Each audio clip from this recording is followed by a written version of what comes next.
Dans cette vidéo, nous allons dresser la liste de 23 dirigeants africains pour lesquels les circonstances entourant leur décès n'ont jamais été élucidées. 1. Sylvanus Olympio.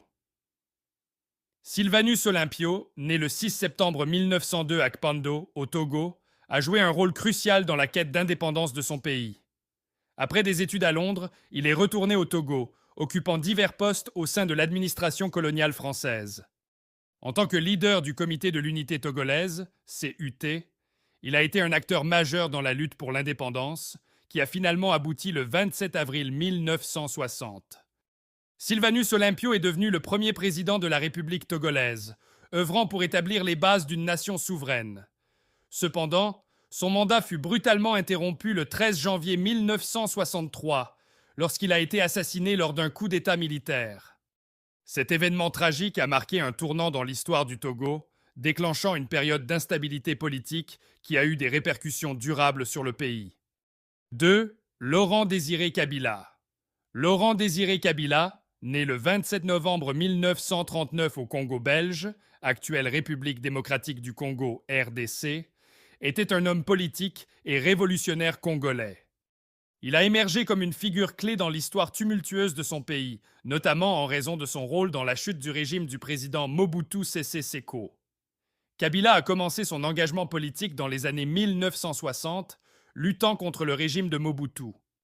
Cependant, il n'a atteint la notoriété internationale qu'à partir de 1996, lorsque, soutenu par des forces rebelles et des pays voisins, il a mené une rébellion réussie contre Mobutu.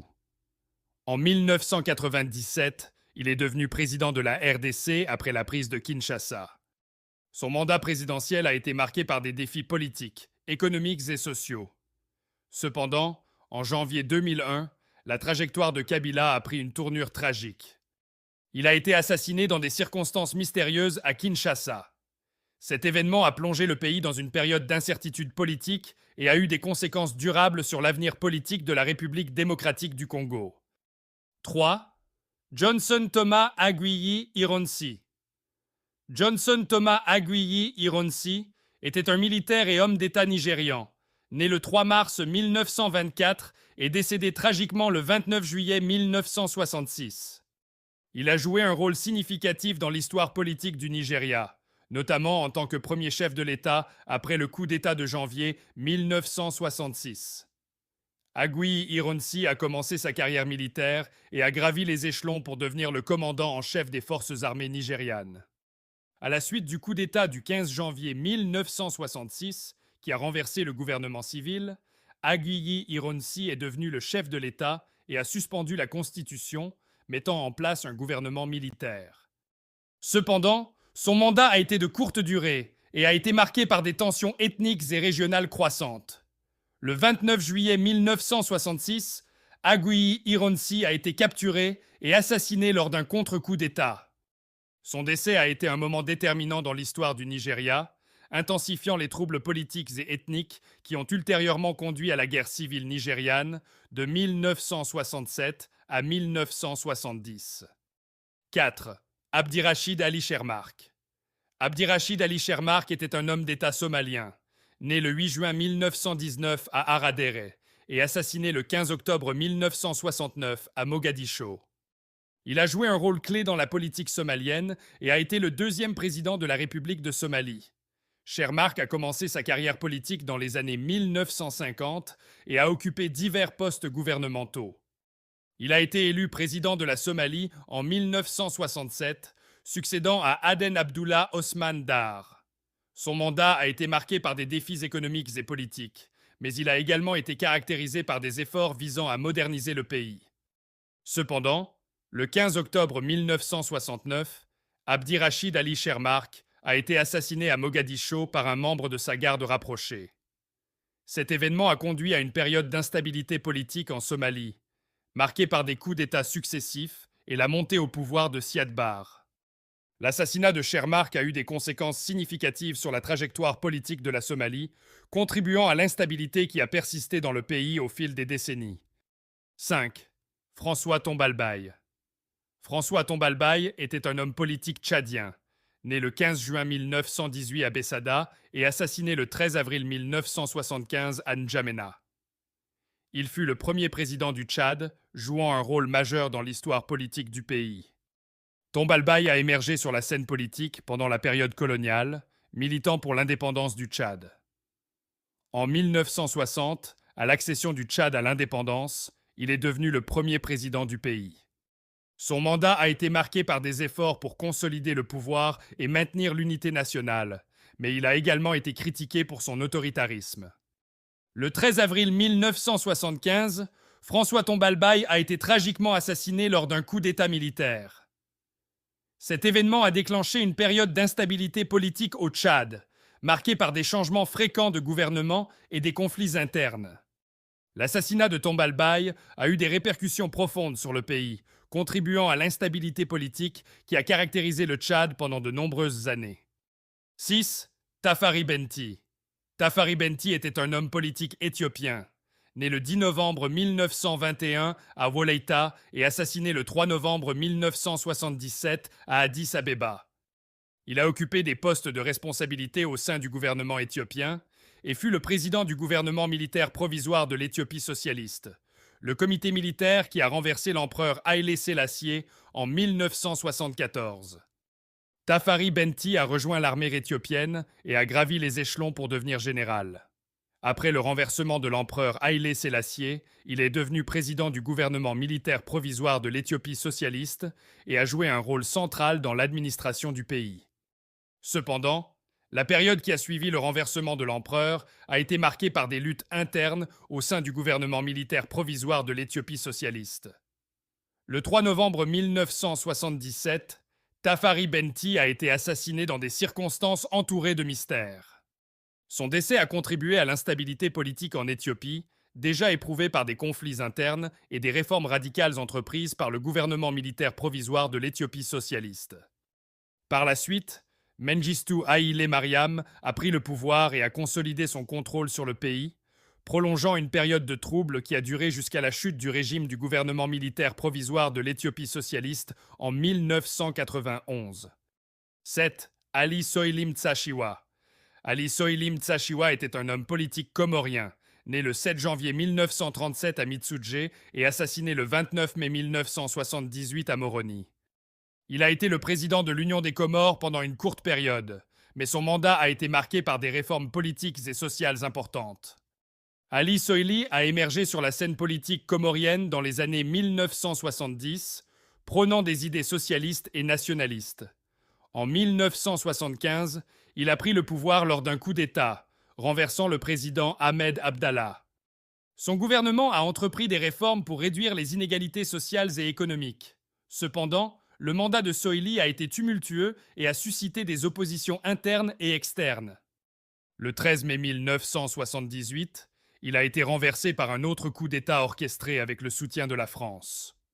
Le 29 mai 1978, Ali Soili Tsashiwa a été assassiné lors de son arrestation à Moroni. L'assassinat de Soili a laissé un impact durable sur la politique comorienne, contribuant à une instabilité politique persistante dans le pays.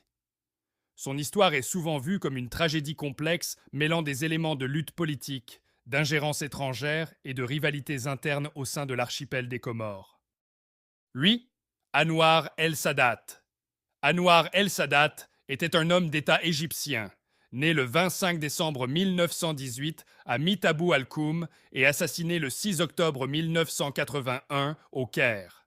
Il a été une figure clé de la politique égyptienne du XXe siècle, jouant un rôle majeur dans l'histoire de son pays. Sadat a émergé sur la scène politique égyptienne sous la présidence de Gamal Abdel Nasser. Il a occupé plusieurs postes gouvernementaux et est devenu vice-président en 1969. À la mort de Nasser en 1970, Sadat lui a succédé à la présidence. L'un des moments les plus significatifs de son mandat a été l'initiative de paix qu'il a lancée en 1977, en se rendant à Jérusalem et en prononçant un discours devant le Parlement israélien. Cela a ouvert la voie aux négociations qui ont finalement abouti aux accords de Camp David en 1978 et à la signature du traité de paix israélo-égyptien en 1979. Cependant, Cette politique de paix a créé des tensions internes en Égypte. Et le 6 octobre 1981, lors d'une parade militaire à l'occasion de la journée de la victoire, Anouar el-Sadat a été assassiné par des membres de son propre armée. Son décès a conduit à l'accession au pouvoir de Hosni Moubarak et a eu des répercussions durables sur la politique régionale du Moyen-Orient. 9. Ahmed Abdallah Abderrahmane. Ahmed Abdallah Abderrahmane était un homme politique comorien, né le 12 juin 1919 à Domoni et assassiné le 26 novembre 1989 à Moroni. Il a occupé plusieurs fois la présidence de l'Union des Comores et a joué un rôle important dans l'histoire politique de cet archipel. Abdallah a émergé sur la scène politique comorienne dans les années 1960. Il a été élu président de l'Assemblée nationale des Comores en 1962 et plus tard, en 1972, il a été élu président de l'Union des Comores. Son premier mandat a été écourté par un coup d'État en 1975, mais Abdallah est revenu au pouvoir en 1978 et a continué à occuper le poste présidentiel jusqu'à son assassinat. Le 26 novembre 1989, Ahmed Abdallah Abderrahmane a été assassiné lors d'une tentative de coup d'État. Son décès a engendré des périodes d'instabilité politique et de conflits aux Comores. Cette tragédie a marqué un chapitre sombre dans l'histoire politique de l'archipel et a eu des conséquences durables sur la stabilité politique de la région. 10. Mohamed Boudiaf. Mohamed Boudiaf était un homme d'État algérien, né le 23 juin 1919 à Msila et assassiné le 29 juin 1992 à Annaba. Il a joué un rôle majeur dans la lutte pour l'indépendance de l'Algérie et a occupé divers postes au sein du gouvernement algérien. Boudiaf s'est engagé très tôt dans le mouvement nationaliste contre le colonialisme français et a été l'un des membres fondateurs du Front de libération nationale, FLN. Il a été emprisonné par les autorités coloniales françaises pendant la guerre d'indépendance, mais après l'indépendance de l'Algérie en 1962, il a occupé des postes de responsabilité au sein du gouvernement. Cependant, en raison de divergences politiques, Boudiaf a été écarté du pouvoir en 1965 et a vécu en exil pendant de nombreuses années. Il est retourné en Algérie en 1992 dans un contexte de crise politique et sociale profonde. Le 29 juin 1992, lors d'une cérémonie à Annaba, Mohamed Boudiaf a été assassiné par un membre de sa garde rapprochée. Son assassinat a été un choc pour l'Algérie, déjà confrontée à des troubles politiques et sociaux. Cet événement a laissé un impact durable sur le pays, contribuant à l'instabilité qui a caractérisé la période des années 1990, marquée par la violence politique et la guerre civile. 11. Cyprien Ntaryamira. Cyprien Ntaryamira était un homme d'État burundais, né le 6 mars 1955 à Mubimbi et assassiné le 6 avril 1994 à Kigali, au Rwanda. Il a été le président du Burundi pendant une période critique de son histoire. Ntaryamira a émergé sur la scène politique dans les années 1980 et a occupé plusieurs postes gouvernementaux avant d'être élu président du Burundi en 1993. Son mandat a été marqué par des défis politiques et des tensions ethniques persistantes, en particulier entre les Hutus majoritaires et les Tutsis minoritaires. Le 6 avril 1994, Cyprien Ntaryamira a trouvé la mort dans le crash de l'avion présidentiel rwandais, qui transportait également le président rwandais Juvenal Habyarimana. L'attentat a déclenché le génocide rwandais, un massacre brutal qui a coûté la vie à des centaines de milliers de personnes. Bien que cet événement ait eu lieu au Rwanda, il a eu des conséquences profondes sur la situation politique au Burundi et a contribué à l'escalade des tensions ethniques dans la région des Grands Lacs africains. L'assassinat de Cyprien Ntaryamira a laissé un héritage d'instabilité politique et de violence qui ont persisté dans la région pendant de nombreuses années, illustrant les défis complexes auxquels sont confrontés de nombreux pays africains. 12.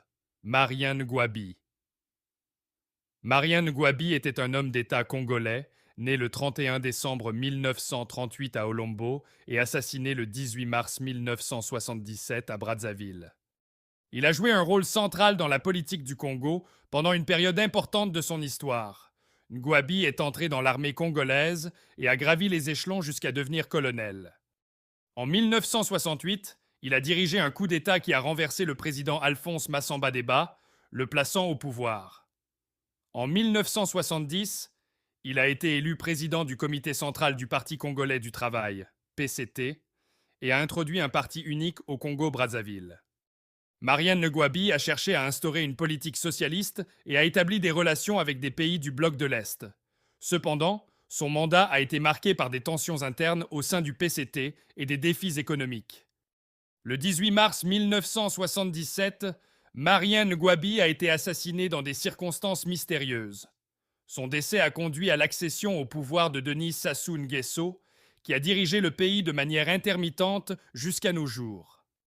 L'assassinat de Ngouabi a eu des répercussions majeures sur la politique congolaise, marquant une période d'instabilité et de changement politique au Congo-Brazzaville.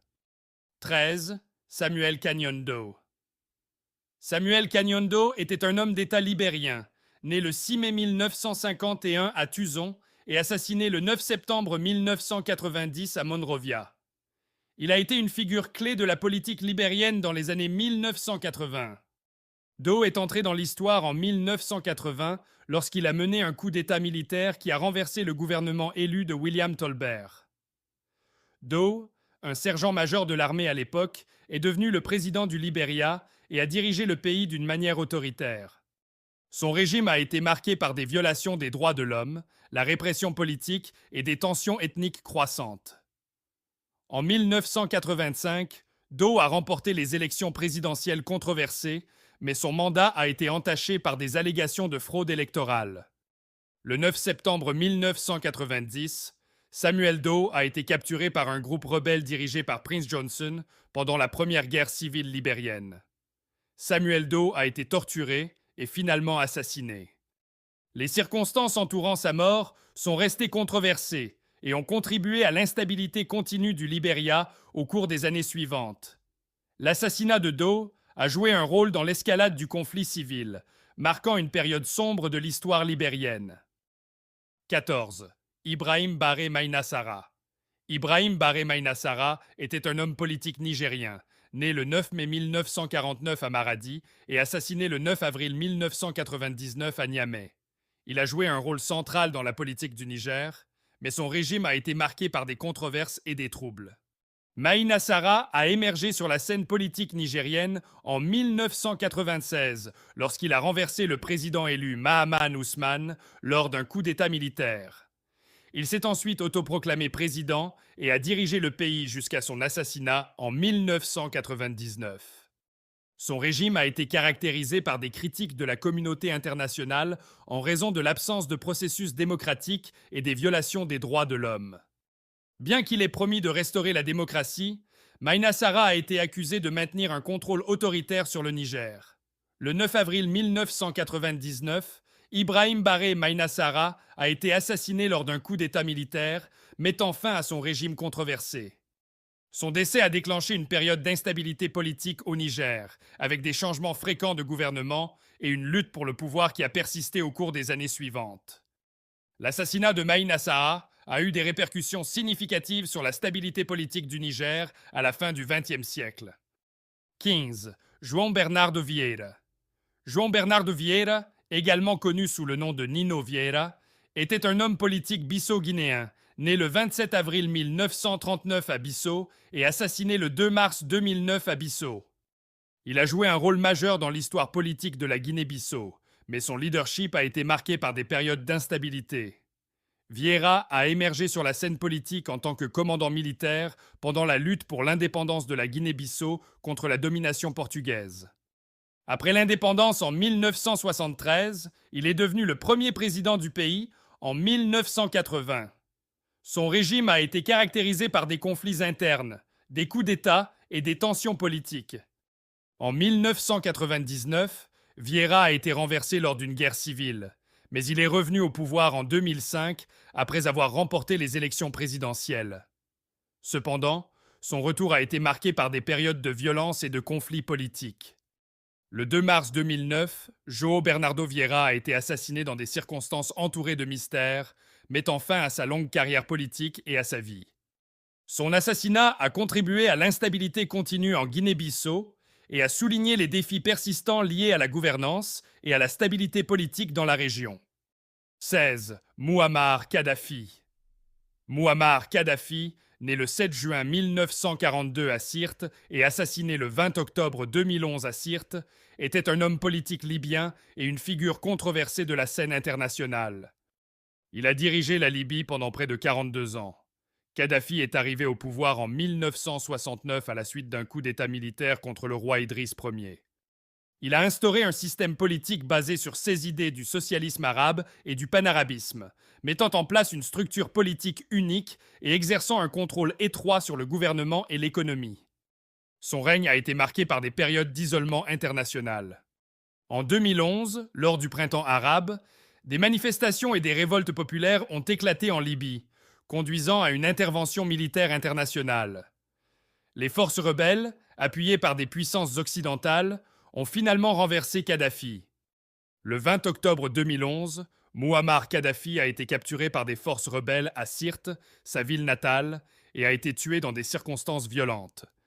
Sa mort a marqué la fin d'une ère en Libye, mais le pays est tombé dans une période d'instabilité politique et de conflit, avec des conséquences profondes qui persistent encore aujourd'hui. 17. William Richard Tolbert. William Richard Tolbert était un homme d'État libérien, né le 13 mai 1913 à Bensonville et assassiné le 12 avril 1980 à Monrovia. Il a occupé plusieurs postes gouvernementaux avant de devenir le 20e président du Libéria en 1971. Tolbert a été élu président après la mort de son prédécesseur, William Tubman, et a hérité d'une période relativement stable, mais également de défis économiques et sociaux. Durant son mandat, Tolbert a introduit des réformes économiques et sociales, mais il a également été critiqué pour la corruption et l'autoritarisme. Le 12 avril 1980, Tolbert a été renversé lors d'un coup d'État militaire dirigé par le sergent Samuel Doe. Les circonstances entourant le coup d'État étaient complexes, impliquant des ressentiments ethniques, des inégalités économiques et des mécontentements politiques. Tolbert a été arrêté, jugé et condamné à mort. Il a été exécuté par peloton d'exécution le jour même de son arrestation. L'assassinat de William Richard Tolbert a marqué un tournant dramatique dans l'histoire du Libéria, inaugurant une période d'instabilité politique et de violence. Le coup d'État de 1980 a ouvert la voie à une série de troubles, de guerres civiles et d'instabilités qui ont profondément affecté le Libéria pendant plusieurs décennies. 18. Melchior Ndadaye. Melchior Ndadaye était un homme d'État burundais, né le 28 mars 1953 à Murama et assassiné le 21 octobre 1993 à Bujumbura. Il a joué un rôle majeur dans l'histoire politique du Burundi en tant que premier président élu démocratiquement du pays. Ndadaye a émergé sur la scène politique dans les années 1990, pendant une période de transition politique marquée par la fin du régime militaire. En 1993, il a remporté les premières élections démocratiques multipartites du Burundi et est devenu président. Son élection a suscité l'espoir de réconciliation dans un pays marqué par des tensions ethniques profondes entre les Hutus et les Tutsis. Cependant, le 21 octobre 1993, seulement quelques mois après son accession au pouvoir, Melchior Ndadaye a été assassiné lors d'une tentative de coup d'État militaire.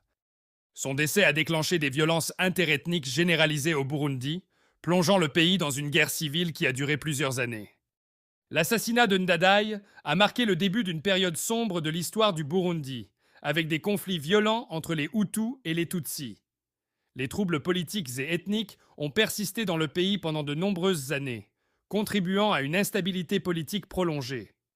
19. Patrice Lumumba. Patrice Lumumba était un homme politique congolais, né le 2 juillet 1925 à Onaloa et assassiné en janvier 1961 au Katanga, dans l'ancien Congo belge, aujourd'hui République démocratique du Congo. Il a été une figure clé du mouvement indépendantiste congolais et le premier ministre du Congo indépendant. Lumumba a émergé comme un leader charismatique dans la lutte pour l'indépendance du Congo belge.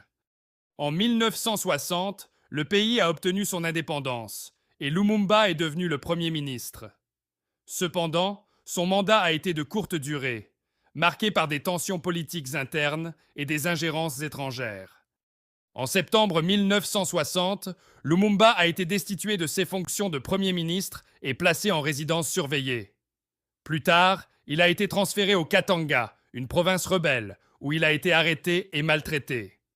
En janvier 1961, Patrice Lumumba a été assassiné, probablement par des forces liées à des intérêts étrangers, notamment belges et américains.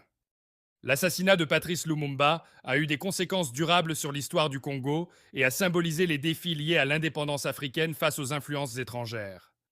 Lumumba est aujourd'hui célébré comme un héros national au Congo et demeure une figure emblématique de la lutte pour la souveraineté africaine. 20. Juvenal Habyarimana. Juvenal Habyarimana était un homme politique rwandais, né le 8 mars 1937 à Rukari et assassiné le 6 avril 1994 à Kigali. Il a joué un rôle central dans l'histoire du Rwanda en tant que président, mais son règne a été marqué par des tensions ethniques qui ont contribué aux événements tragiques de 1994. Habyarimana est devenu président du Rwanda en 1973 après un coup d'État militaire. Son régime était caractérisé par une domination politique de l'ethnie Hutu, qui constituait la majorité de la population rwandaise. Cependant, les tensions ethniques entre les Hutus et les Tutsis ont continué à s'aggraver tout au long de son mandat. Le 6 avril 1994, l'avion transportant Juvenal Habyarimana et le président burundais Cyprien Ntaryamira a été abattu lors de son approche de l'aéroport de Kigali. Cet événement a déclenché le génocide rwandais, au cours duquel environ 800 000 Tutsis et Hutus ont été massacrés en l'espace de quelques mois. Bien que les circonstances de l'attentat contre l'avion présidentiel demeurent contestées, il a joué un rôle déterminant dans le déclenchement du génocide. L'assassinat de Juvenal Habyarimana a conduit à une période de chaos et de violence extrême au Rwanda, marquant l'un des chapitres les plus sombres de l'histoire contemporaine africaine. 21. Murtala Ramat Mohamed. Murtala Ramat Mohamed était un homme d'État nigérian, né le 8 novembre 1938 à Kano et assassiné le 13 février 1976 à Lagos.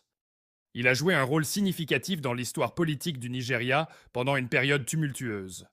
Mohamed a émergé sur la scène politique après le coup d'État militaire de juillet 1975 qui a renversé le gouvernement civil dirigé par Yakubu Gowon. Murtala Mohamed est devenu le chef de l'État et a occupé la présidence du Nigeria. Son régime a été marqué par des réformes visant à éliminer la corruption, à promouvoir la discipline et à rétablir l'ordre dans le pays. Cependant, le 13 février 1976, Murtala Mohamed a été assassiné lors d'une tentative de coup d'État.